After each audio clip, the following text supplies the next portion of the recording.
There's footage and records of objects in the skies that we don't know exactly what they are. We can't. California, newly leaked video allegedly shows one of the U.S. Navy's stealth ships tracking an unknown object in the sky.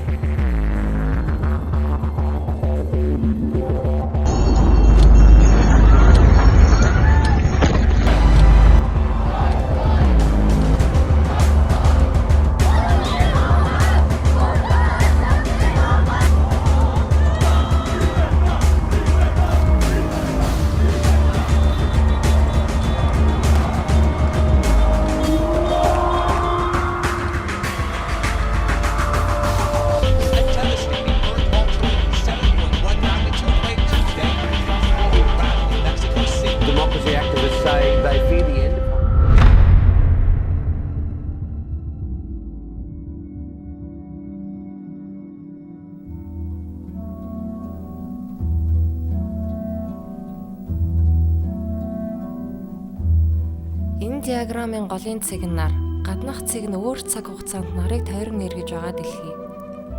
Түүний гадна байгаа нь тэнгэр дэх одны орд.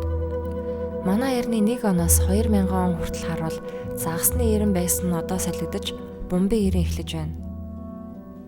Энэ оны өмнөх нь буюу 2020 оны 12 сарын 21-нд Бархасад Санчаар 2 гаригийн огтлцол болсон. Эрт дээр үе соёл иргэншлүүд гариг ирэхээс огторгуун зүйлсийг бурхтаар зөвөрлсээр ирсэн. Санчаар Бархасад 2 нь манай нарны системийн хамгийн том гаригуд. Грекийн домогт Санчар нь Кронос, Бархасад бол Зевс. Тэгвэл энэ хоёрын давхцлыг астроном биш астролог талаас харуул энергийн түвшинд нэг зүйлийн өхөл, нэг зүйлийн амьдралын тэмцэл болон шин цаг эхэлж байгааг илтгэж байна. Ийм давхцал өвлийн эхний өдөр бомбын ордын 0 цаг дээр давхцах тохиолдол 2000 жилээс ч их хугацаанд нэг л тохиолддог. Нарны гадаргууг бүрхдэг халуун плазма аурааг мөн корона гэдэг бөгөөд нар үүнийгээ цацхыг coronal mass ejection гэдэг. Coronal mass ejection органик биетэд нөлөө үзүүлэх гэж төмөр цахилгаан бүхий техникт гэмтэл учруулдаг. 1859 онд Carrington нэртэй үйл явдал болж байсан. Aurora буюу туйлын туяа дэлхийн бүх өнцөгт харагдсан гэдэг. Тухайн үеийн технологи болох цахилгаан холбоо зарим нь нэвтэрч, зарим нь тогноос салсан мөртлөө ажиллаж байсан байна. 2012 оны 7 сард coronal mass ejection болсон ч тохиолдлоор дэлхий 7 хоногоор зөрсөн. Харин 2020 оны сүүлээр дараагийн цикл эхэлж 2025 он гэхэд ямар ч хэсэн дараагийн coronal mass ejection болох нь баттай байна. Мэдээж энэ үйл явдалд олон хүчин зүйлүүд нөлөөлөх тул яг юу болохыг нь хэн ч мэдэхгүй. Эрдэмтэд цахилгаан станцыг төр унтраах гэх мэт бэлтгэлтэй байгаа гэсэн. Ямар ч хэсэн энэ жам ясаараа болж байгаа зүйл тул муу зүйл биш юм. Ийм том үйл явдал бомбын ирээ эхлэж байгаатай зэрэгцэн гэдэг нь нэг зүйлийг хэлээд байх шиг. Бид нараар цаг хугацааны баримжаа авдаг. Өөрөөр хэлбэл цаг хугацааг нар тодорхойлдог. Тэгэхээр 2000 цаашлаад 25000 жилийн цикл дуусаж шинэ нэрэн эхэлж байна. Юу гэдгийг нь мэдэхгүй байлаач асар том өөрчлөлт болж байна. Бидний мэдэх амьдралын төгсгөл ирсэн тул хуучин цаг руугаа буцна гэж хүлээгээд хэрэггүй байх.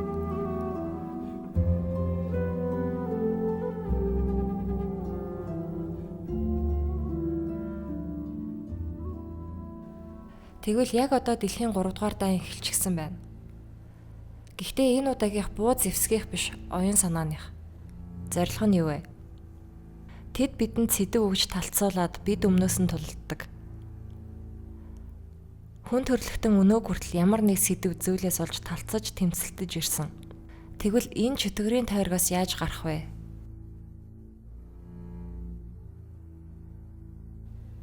Оршихуй нөхцөл эсрэг тесрэг дээр бий. Газар тэнгэр, гал ус, ирэм, бурхан чөтгөр. Бид өдөр болгон ямар нэгэн асуудал дээр хоёр талцаж хэрэлддэг. Энэ нь тэдний бидэнд бэлдсэн тоглоом юм. Фримасоны бэлэгдэл дээр Жин геометрчин, гранд архитектор буюу энэ тоглоомын дүрмийг зохиогчд гэсэн утгатай. Сэдв үл хамааран энерги талцах эсрэг тесрэг дээр барж байвал өөдлөхгүй. Шатрын хар цагаан айлч нүүдэл дээр зогссон тэдний тоглоомд оролцож байгаа тооцогдох учир ялагдаж байна гэсэн үг. Шатрын хар цагаан хүү байхаа болоод өөрөө тоглоомын зохиогч болж байж хувь заяагаа захирна. Үгүй бол оюун санааны боол хിവэрээ үлдэнэ.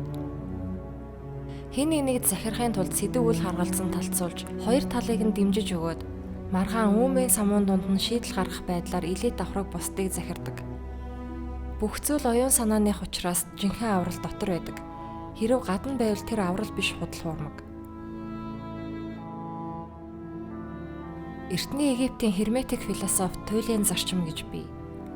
Бүх зүйл хоёр талтай, бүх зүйлд хоёр туйл байдаг боловч энэ нь хэм хэмжээний л ялгаа болохоос чанарын хувьд нэг зүйл гэдэг.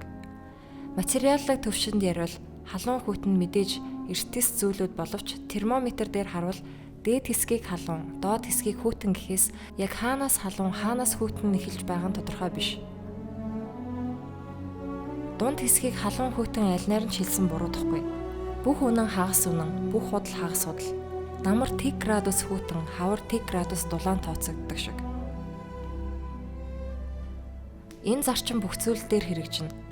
Оюун санааны төвшөнд аваачвал хайр үзэн ядалт хоёр нь эсрэг тэсрэг зүйлүүд мэт боловч туйлын зарчмаар бодвол туйлын хайр, туйлын үзэн ядалт гэж үгүй.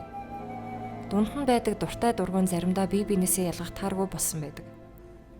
Тэгвэл үзэн ядалт температур болох боломжгүй ч гэсэн өөрийн эсрэг туйл болох хайр болох боломжтой. Халуун хүйтэн болж айдас зориг болж болно. Энэ зарчмаар хүн өөрийн оюун санааны боол биш эзэн болж ямар байхыг өөрөө удирдах оюун санааны алхим хийх боломжтой. Тэгэхээр тэдний тоглоомд хар цагаан хоёр талд талцах шатрын хүү биш тоглогч болж байж ялна. Энэ нь аль нэг талыг баримталж туйлшрахгүйгээр авах гээхийн ухаанаар хандаж өөрийн ухамсарыг ашиглан гурав дахь нүдэрээ харна гэсэн үг. Энэ эрдэм бидний Монгол ухаанд бий. Монголын өв соёл ухаан гурвын тоотой салшгүй холбоотой. Өмнө нь бид феминизмыг хүмүүсийг хагаралдуулах зорилготой тэдний үзэл суртал талаас ярьж байсан. Тэгвэл одоо арай өөрөөр харъя. Өнөө хүртэл нийгэм эцгийн эрхт ёсыг давмгайлуулж эмэгтэйчүүдийг орхидуулсаар ирсэн. Библиэлд Ива Адамыг ухамсартай болгодог шиг одоо эмэгтэйчүүд эрчүүдийг агсан түвшний ухамсартай болохыг шаардаж байна. Эмэгтэйчүүд хүүхэдтэй болох эцсийн шийдвэрийг гаргадаг хүмүүс тул энэ нь цаашид хэн үр удмаа үлдээхэд нөлөөлнө. Эцгийн эрхт ёс маскулин байдал дэг журам ноёрхож байсан бол одоо мөчлөг солигдож дэлхийн ээж сэрснээр бидэнд илүү бүтээлч цогц болох шаардлага гарч байна. Энгийнээр дэлхийг програм гэж бодвол дараагийн апдейт буюу бомбын патч гарч биднийг илүү өндөр үйлдэлтэй болохыг шаардаж байна. Тэгэхээр цаанаасаа болж байгаа том ерөнхий зүйлийг тэд өөрсдийн сувгаар оруулж identity politics болгож талцуулах байдлаар өөрсдийн талд ашиглаж байх шиг байна. Орчин үед эрчүүдийн ухамсар багасч өнгө мөнгийг шүтэж материаллык болоод эхэлсэн. Эрэгтэй хүн ухамсар дорой болвол эрэгтэй хүний үүргийг эмэгтэй хүн нөхөхөөс аргагүй болно. Ийм байдлаар биднийг эрен нэр биш, эмэн нэм биш болгож талцуулан дундаас нь трансгендер гэх шийдэл гаргаж өгч байгаа. Тэгэхээр эмэгтэйчүүд эрчүүдээ шат ахихыг шаардаж байгаа шиг том зургаараа дэлхийн ээж бүх хүмүүсийг шат ахихыг шаардаж байна. Түүний илэрлэл нь сүүлийн хэдэн жил Schumann резонанс өсөд байгаа. Schumann резонанс нь энгийнээр дэлхийн зүрхний цохилт бөгөөд давтамж нь их хэсгийн хэрээр бидний өмнө байгалийн шалгуур ирж байгаа.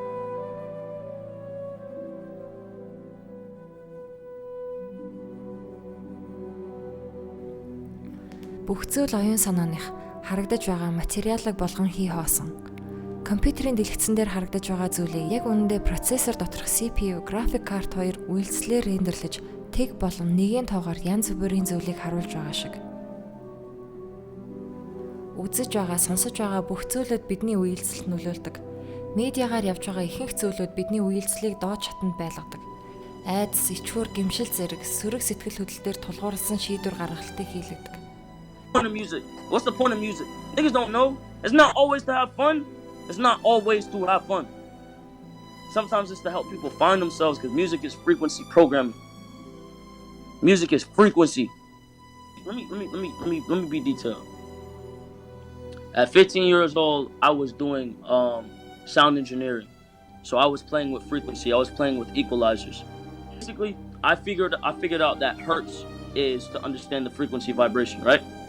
If I play with those frequencies, right, I can target certain parts of the mind, target the frequency to go to certain parts of the mind, and I can literally, like, if I want you to astral project, right? You know what astral projection is? No. If I want you to astral project, or if I want you to go to sleep, or if I want you to go into a meditative state, I can make my music do that. Дэлхийн хүн төрөлхтний сүрэл, шалгарал, харийнхан, хиймэл оюун ухаан. Энэ сэдв Холливуудын кино, видео тоглоом, уран сайхны номны мөнхий сэдв гэж хэлж болно. Харин бид уйдахгүй үзсээр байдаг. Тэгвэл тэд өөрсдийн төлөвлөгөөг биелүүлэхийн тулд кино болгож бидний тархинаас гардаг энергийг ашигладаг бол яах вэ? Театр, телевиз, кино үзэх нь зүгээр нэг entertainment төдий зүйл биш юм. Тэд өөрсдийн төлөвлөгөөгөө биднэрт кино, тоглоом болгон үзүүлдэг. Бид тэдний хийсэн кино, тоглоомыг үзэж байх үедээ дотор нь ордог. Бид урлагийг ил ухамсараараа биш, далд ухамсараараа үздэг ба далд ухамсар урд үзэгдэж байгаа кино жинхэнэ зохиомл уу гэдгийг шүүлтүргүүгээр хүлээж авч жинхэнэ мэтээр хүлээж авдаг. Далд ухамсар жинхэнэ гэд хүлээгээд авчихсан бол үүнийг бодит болгох үйлдэлийг цацдаг. Ямар нэгэн зүйлийн эсрэг талцаж тэмцэхийн оронд зөв зүйлийн төлөө зүтгэж байж зөв үр дүндээ хүрэх юм. Зурагт анх гарч байхад хүмүүс чөтгөрийн дэлгэцгэж шүүмжилж байсан. Шалтгаан нь бид юунд итгэн тэр зүйл бодит болно. Бодиттой гих бүх зүйл анх бодолд үүснэ. Тиймээс зурагтаар үзсэн зүйлдээ итгэхэд л тэр зүйлийг хувь хүн эсвэл олноороо үйлдэлээр рендерлэж бодит болгоно. Олон хүмүүс нэг зүйлийг төсөөлвөл ухамсаргүйгээр төсөөлсөн зүйлээ бодит болгох үйлдэлүүдийг хийдэг.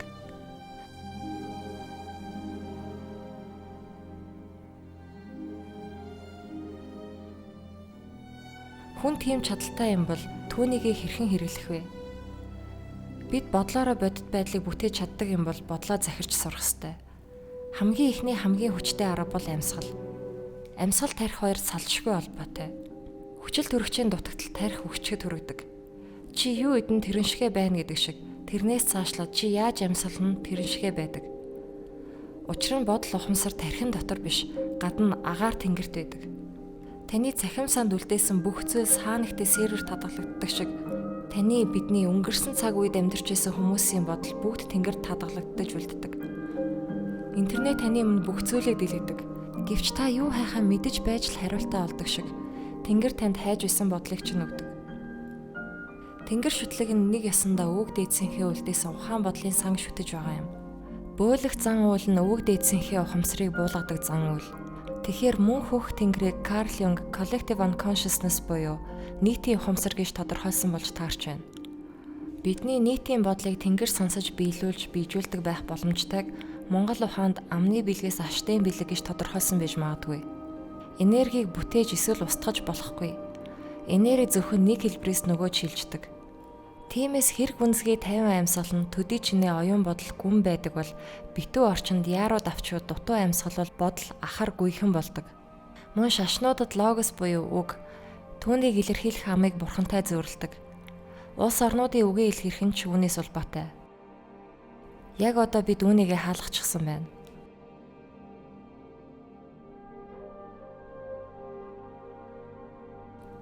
«21-р зуун бол дижитал ном. Үүнийг хэн уншиж чадна тэрэнд хүч байгаа. Бид өөрсдөө технологи антийн тул бид хэр хүчтэй үйлсэлтэй байна тэр хэмжээгээр мэдээлэл ирнэ. Өмнө хэлсэнчлэн тэд медиагаар бидний үйлслийг доож шатнд байлгадаг. Давтамжуул үйлсэл бидний дотор сэтгэл хөдлөлөөр өөрчлөгдөж байдаг. Тэгэхээр бид бодол сэтгэл хөдлөлөө удирдах шаардлага үүсч байгаа юм байна. Цаг үе эргэж буцалтгүй өөрчлөгдөж, ухамсарын салаа зам үүсч биднийг илүү ухамсартай сүнслэг байхыг шаардаж байна. Асуулт нь өөрийн ухамсарт эзэн байх уу үгүй юу? Matrix кинон дээрх үйл явдал одоо биелж байна. Тэдний бэлдсэн тоглоомонд үлдэх үү, өөрийнхөө хувь тавиланд эзэн болох уу гэдэг сонголт ирээд байна. Удирдуулна гэдэг нөгөө талаас муу, буруу зүйл биш. Өөрийгөө авч явж чадахгүй хүнийг эцэг ишгэн эсвэл малчин шиг өмнөөс нь чиглүүлнэ гэсэн үг. Гол асуудал нь энэ сонголтыг өөрийн ухамсараар хийж чадаж байна уу үгүй юу? You're a man looking at the world through a keyhole, and you've spent your whole life trying to widen that keyhole, to see more, to know more, and now, on hearing that it can be widened in ways you can't imagine, you reject the possibility. Нэг арал дээр байгаа 100 сармагч нэг үйлс сурахад өөр арал дээр байгаа сармагчид хүртэл үйлслийг нь давтдаг байна. Тэгэхээр бидний 100 зөв бодолтой байхад эргэн тойрны хүмүүстэй хүртэл нөлөөлөх боломжтой. Гэвч бид гадны кино соёлд хит автан буруу бодол түгээвээс тэнгэр үнэгч мөн сонсож буруу зүйлсийг биежүүлэх боломжтой юм. Үүнээс гарах хамгийн зөв гарц нь бид өөрсдөө үс соёлоос эргэж эцэг өвгийнхөө үлийг үргэлжлүүлэх юм.